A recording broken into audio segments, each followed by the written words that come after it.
Semana Fluminense do Patrimônio, que em 2015 completou 5 anos. A Semana Fluminense do Patrimônio é organizada por várias instituições científicas e culturais.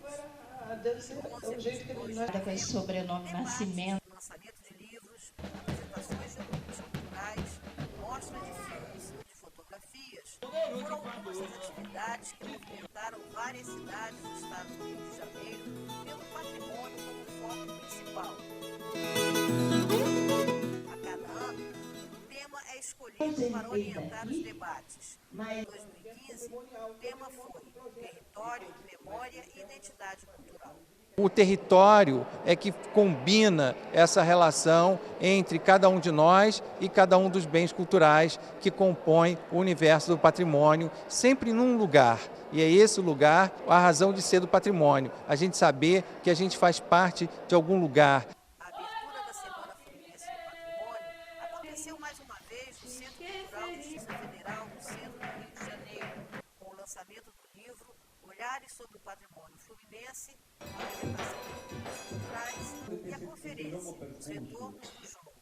A questão quilombola, a questão do jongo, essa energia organizacional é algo difícil de mencionar pelo caráter inédito e pela extensão dessa organização que envolve crianças, adultos, jovens, velhos, e tem uma dimensão da afirmação cultural, diria, decisiva.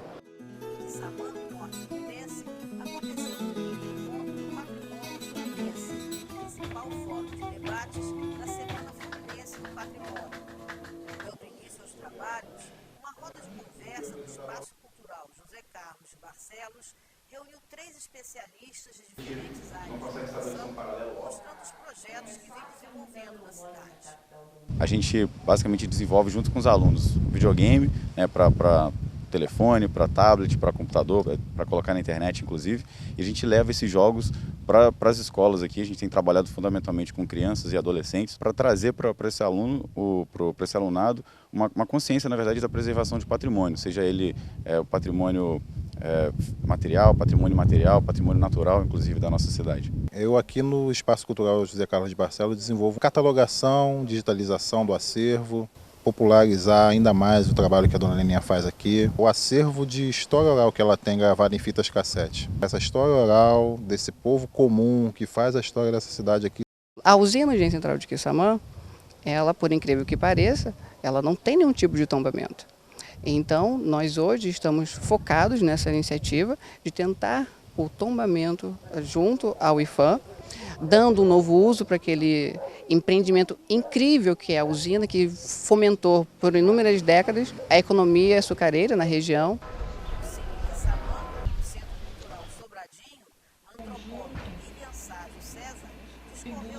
De um reconhecimento legal. Formas orais de transmissão de eu que tenho antepassados super cumprir a lei.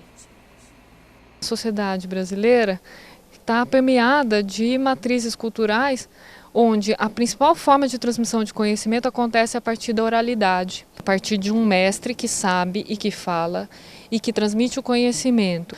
Defendem os seus territórios, defendem a sua maneira de ser, estar no mundo, e a gente não valoriza nada disso. O que eu vejo é que elas não encontram espaço o necessário nas escolas.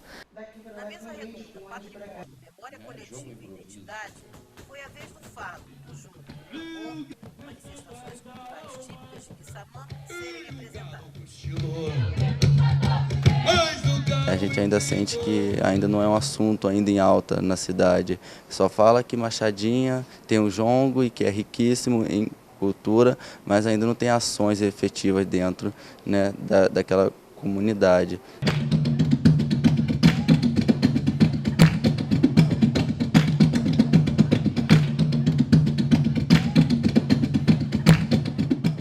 Então eu acho que falta um pouco mais disso, de políticas públicas voltadas especificamente para o jongo, né, e para a comunidade de Machadinha. Eu sou neta de jongueiro, meu avô, por parte de pai, era jongueiro. E tem umas duas melodias que eu tinha 9 anos na época e eu não esqueci, que até hoje eu canto com as crianças lá. Nego velho, pra que quer mulher? Deitar na cama fedendo chulé. Nego velho só sabe cantar, Machadinha é meu lugar. As crianças estão entendendo melhor a sua origem. E até mesmo são histórias que a gente pode estar trabalhando ali. O comportamento, a autoestima da criança. O tambor, antigamente, ele não era simplesmente um ponto de batida, né, de notas, não. O tambor nas senzalas, ele foi feito através de comunicar entre um negro e o outro. Para ele tramar uma fuga ou xingamento do próprio senhor da Casa Grande. O fato é que nunca teve professor para ensinar. É de um passando para o outro. A gente está querendo começar a ensinar as crianças, e tanto para dançar quanto para tocar. Um modelo que ficou instituído por muito tempo de que as comunidades tradicionais, de que as comunidades, os grupos de forma geral que estão fora da universidade são objetos de pesquisa. Então essa mesa traz para a gente uma outra reflexão. Eles são sujeitos de um processo, de uma história, de uma memória, e eles podem contribuir para a produção do conhecimento sobre eles. Então, ninguém melhor do que eles para falar da sua história, da sua memória, da sua identidade. Esses patrimônios imateriais, né, simbólicos e materiais, eles têm ganhado muita visibilidade, né? Acervos simbólicos de comunidades que até pouco tempo não tinham protagonismo. Esse movimento potencializa a tradição de modo a que ela possa fazer coisas que antes ela não conseguia. Então, eu acho que a fala dos meninos aqui hoje mostra bem esse tipo de protagonismo, né? A cada semana do patrimônio que a gente tem uma mesa dessa, com os detentores da localidade, com todas as referências culturais, colocando todos os seus saberes para o público, é importantíssimo.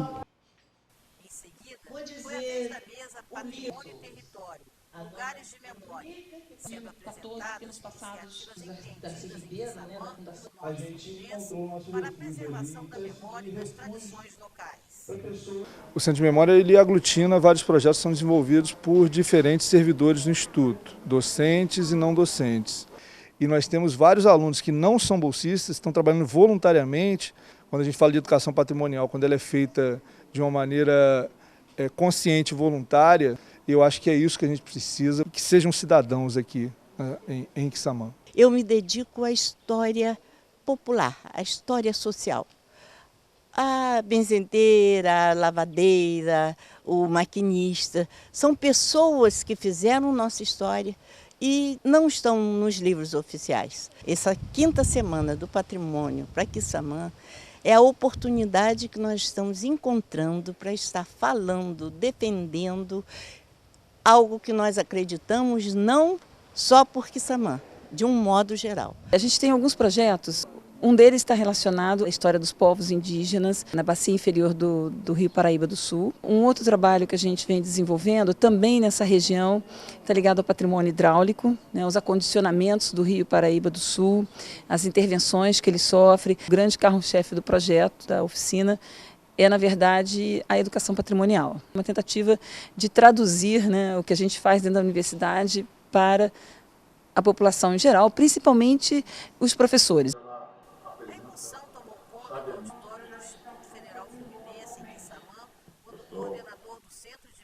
Fez uma homenagem à dona Leninha pelo trabalho realizado na cidade em prol do patrimônio. A exibição do gancho sobre especialmente para vale a pena deixar registrado essa memória dessa cidade ingênua, pequena, cidade de interior, mas tão rica em história. Com certeza farei até a minha morte. À noite, teve a apresentação do filme O Gancho, coletivo dos alunos do Instituto Federal Fluminense de Quissamã, em parceria com a Superintendência do IFAM do Rio de Janeiro. E ainda música com a banda Finalizando os debates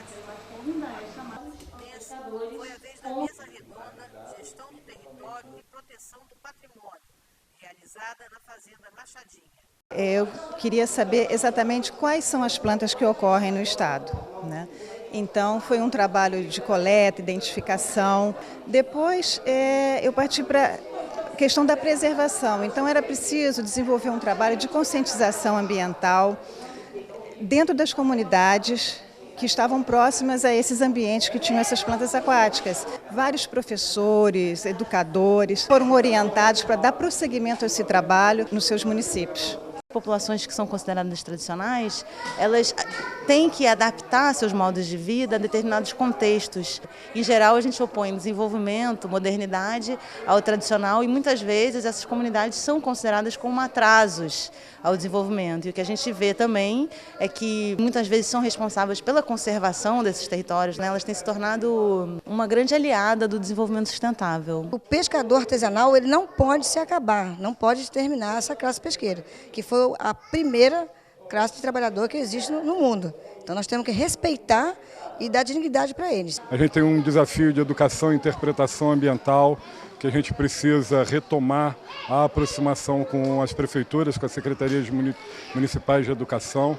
A gente tem um grande desafio no uso público, que a gente está abrindo o parque para visitação. Dá para usar um parque nacional, dá para ter o lazer num parque nacional, sem causar muitos problemas para a área. O patrimônio natural ele é culturalmente construído, historicamente e culturalmente construído. Ou seja, não existe patrimônio ambiental se não existe uma cultura que entende que esse patrimônio deve ser preservado. Então, nesse sentido, o patrimônio ambiental e natural, ele também, dentro dessas áreas, dessas unidades de conservação, abrigam uma diversidade enorme de povos tradicionais que possuem uma cultura que é de enorme relevância para a identidade nacional ou regional.